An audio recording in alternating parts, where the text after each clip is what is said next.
Hello there, everyone. My name's Andrew. And I'm Kassy. And this is the Culips English Podcast.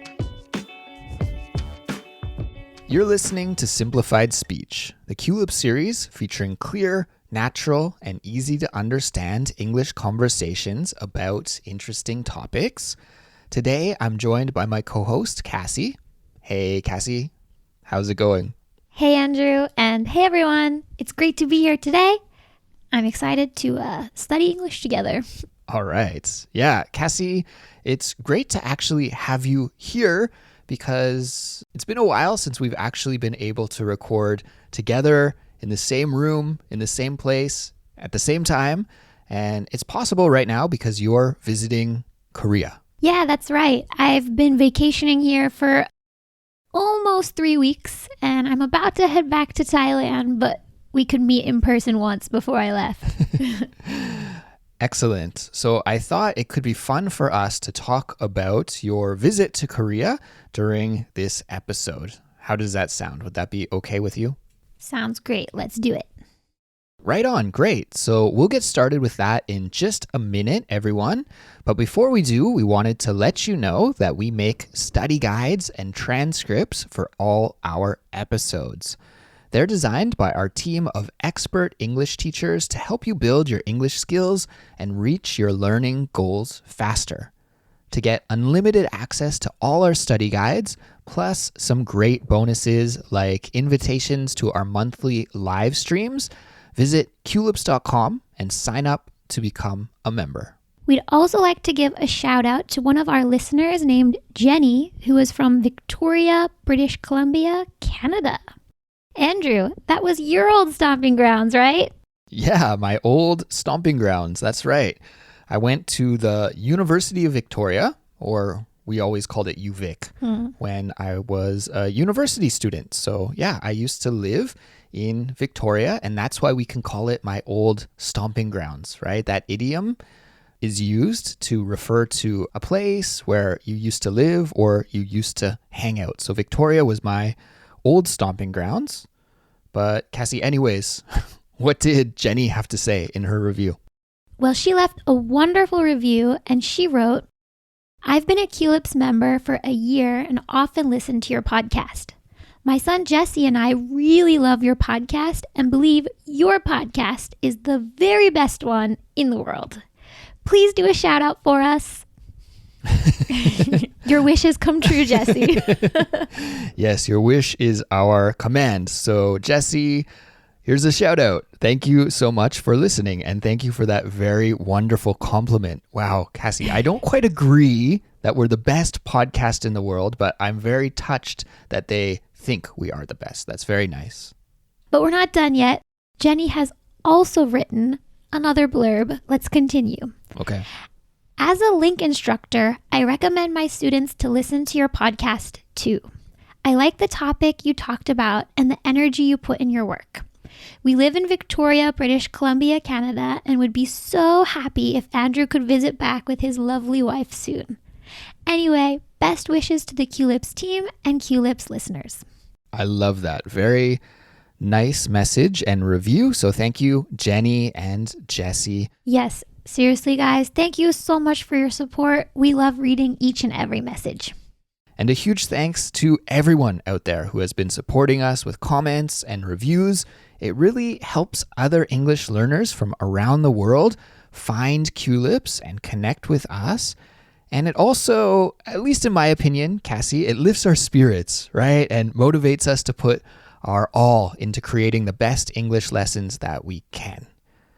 And now, why don't we get started with our main topic of conversation, which is about Kassy's visit to Korea. Woo. So Kassy, you're back. You recently moved away from Korea. How long ago did you move away? About 6 months ago, a little over 6 months. Okay, so about 6 months ago, you moved to Thailand, but now you're back in Korea already for a long visit. Why did you come back so soon? Yeah, it wasn't the plan originally. Okay. Didn't have a plan to come back in the 2 years I'm planning to teach in Thailand. But It just so happened my aunt and my sister were supposed to come visit me in Thailand this Christmas vacation, but plans fell through. They couldn't make it. And I missed Korea so badly. Really? Yes. I was like, let's just go back for 3 weeks. Oh, wow. And my husband's like, sounds great.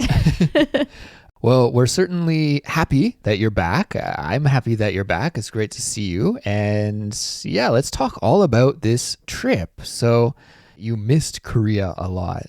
That's really interesting. Did you feel like you were almost homesick for your second home? That kind of feeling?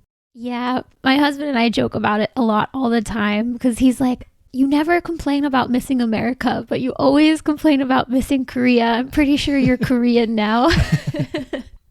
So what kind of things did you miss the most? I missed 2 things specifically. One, the food. I just love Korean food. Every single dish. I think there's only 2 that I've ever eaten in my whole life that I hate. One of them is red bean soup. For those of you who love that, I'm sorry. Red bean soup like patjuk? Patjuk. I can't stand it. Okay. But everything else, I had dreams about it in Thailand. Okay. The second thing is the weather. Okay. Thailand is great because it's endless sunshine, but it's also not great because it's endless sunshine. Sometimes you want variety, you know? Sure. And then 3 would be the traffic, I think. There's just a lot more sidewalks in Korea compared to Thailand. So sometimes it's a little scary or crazy walking around. It's hard to walk in Thailand, at least in my neighborhood. Okay. So you missed the food. You missed the variation in the weather. Sometimes it's rainy, sometimes it's sunny, sometimes it's hot, sometimes it's cold. Yes. And also the safe sidewalks. Okay. Which is kind of funny for an American to say because I feel like many Americans, when they come to Korea for the first time, that's one thing they notice. They think the sidewalks in Korea are a little bit dangerous compared to American or Canadian sidewalks because you'll have, from time to time, do notice this has gotten better in recent years, but there are like delivery drivers who will ride their motor scooters on the sidewalks sometimes in Korea, which can be a little bit surprising if you're not paying attention. Also, there's like cars parked on the sidewalks often in Korea as well, which can be a little bit strange for an American, I feel. That's true. In Thailand, a lot of the streets just don't have any sidewalks. So it's really different. Each place is different. Yes. So, okay, you came back to Korea and you missed the food. So I'd be remiss myself if I didn't ask you about what you've been eating. Was there like a dish that you really wanted to try right away as soon as you got here? Not specifically, no, but I've eaten everything under the sun, Andrew. It has been a food trip for the ages. I've eaten everything from seaweed soup to Korean style sushi. Tons of Korean style sushi. Korean style sushi it's more like sashimi where there's no rice and it's not in a roll. It's just like fresh fish or squid chopped up, and then they serve it to you on a plate with like some wasabi or red sauce. It's delicious. Yeah, essentially it's just sliced raw seafood, right? Yeah. And I know your husband is from Jeollanam-do, which is a province towards the southern part of the peninsula. And that area of the country is famous for food, as having some of the most delicious food, but also famous for seafood as well. Exactly. And then also it is winter, which means that it is kimjang season, which means that it is kimchi making season. Yeah. So all of my husband's family and friends, their refrigerators are just filled with fresh, delicious kimchi of every variety. Wow. Yeah, I have eaten so much kimchi the last 3 weeks. Now, did you get a chance to make some kimchi or just eat it? Not this year, but I have done it in the past. You've done it in the past. Okay, awesome. What other things have you been up to? Do you do any activities or any tours or go to any attractions? How have you been spending your time?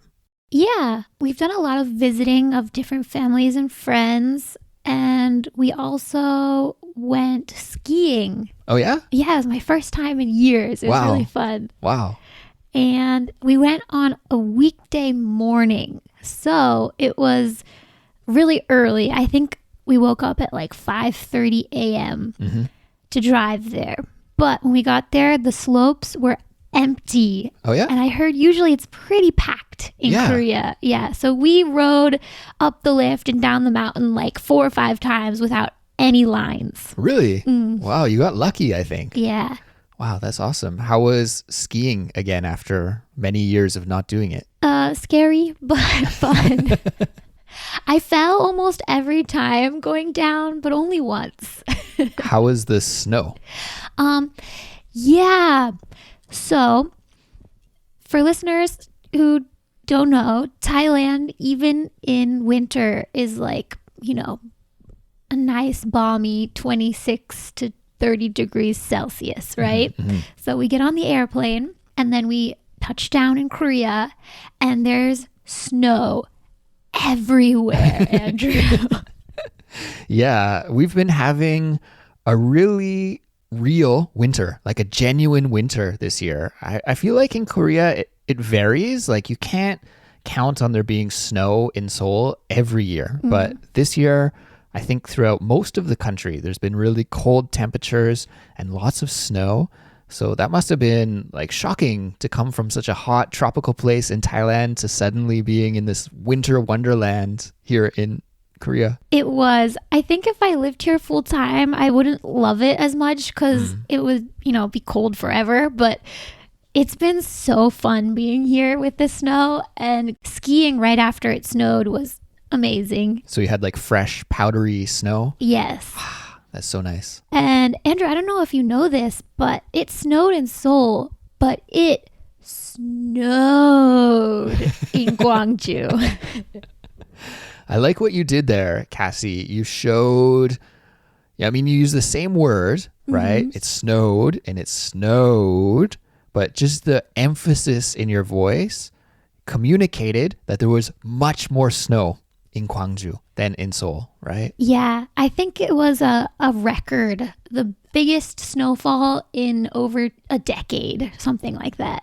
Some of my friends who live there posted on social media and I saw some of the photos, and yeah, we had like a few centimeters of snow in Seoul. It wasn't anything crazy, but it looked like a huge dumping of snow down south. Yeah, I think it was about 50 centimeters. Whoa. And my father-in-law drives a bus in the city of Gwangju, and it snowed constantly without stop for 2 days straight. I think it was like a Thursday, Friday.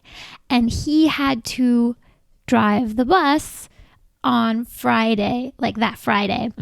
And I go, is it even possible to drive? He's like, I gotta do it. So he gets there, starts his route. He drives for 8 hours and he gets through a single route. Really? Just one time Whoa. in 8 hours. Oh my God. Yeah. He was probably white-knuckling it in the driver's seat. I know I would be if I had to drive a bus in a snowstorm. Yeah, he said the bus was doing pretty good, but he said all of the normal sedan cars that are not used to that weather, they were just swerving and like couldn't move in the middle of the road. It was crazy. Well, it's probably nice for you to experience winter, though, to be able to come back here and have some winter weather. Yeah, it's been really great. I think it also helps me appreciate Thailand as well. Like in just a few days, I'll be back in my t-shirt and shorts, living it up in the tropics again. I'm jealous about that, I have to say. Kassy, have you noticed any differences between living in Korea and visiting as a tourist, like for a short trip? I think because I stayed in Gwangju at my parents-in-law's house, it felt almost like I was living here again for 3 weeks. It wasn't necessarily like a vacation, but more just like a coming home feeling. Oh, it was so nice. So Kassy, we're getting close to the end of this episode, but before we wrap up, I did want to ask you a final question here, and that is, how is this trip comparing to trips that you've taken in the past? So I love living abroad, but I'm actually not much of a traveler.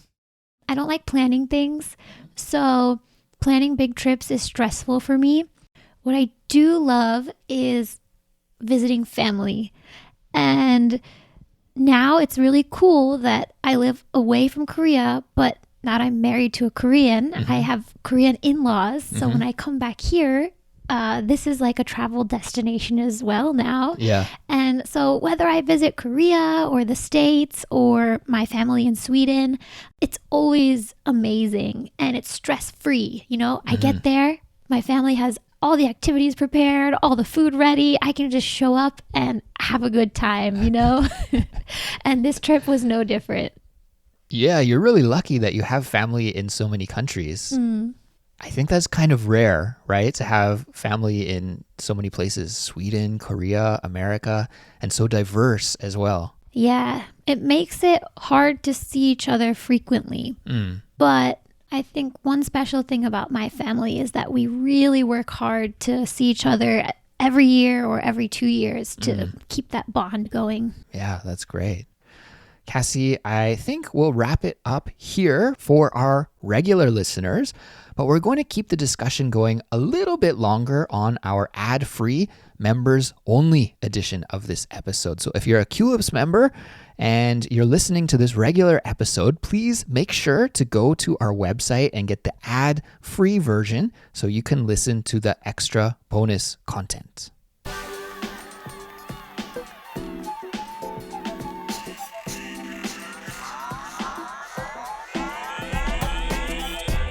Thanks for listening and great job on completing an English study session with us. If you liked this episode, please support us. Your support allows us to keep making English lessons for learners all over the world, and we can't do Culips without you. The best way to support us is by signing up and becoming a Culips member. For all the details, just visit our website, culips.com. You can also support us by following us on social media, telling your friends who are learning English to check us out, or by leaving us a review and rating on Apple Podcasts or wherever you listen to Culips. That's it for now, but we'll be back soon with another brand new episode, and we'll talk to you then. Goodbye. See ya.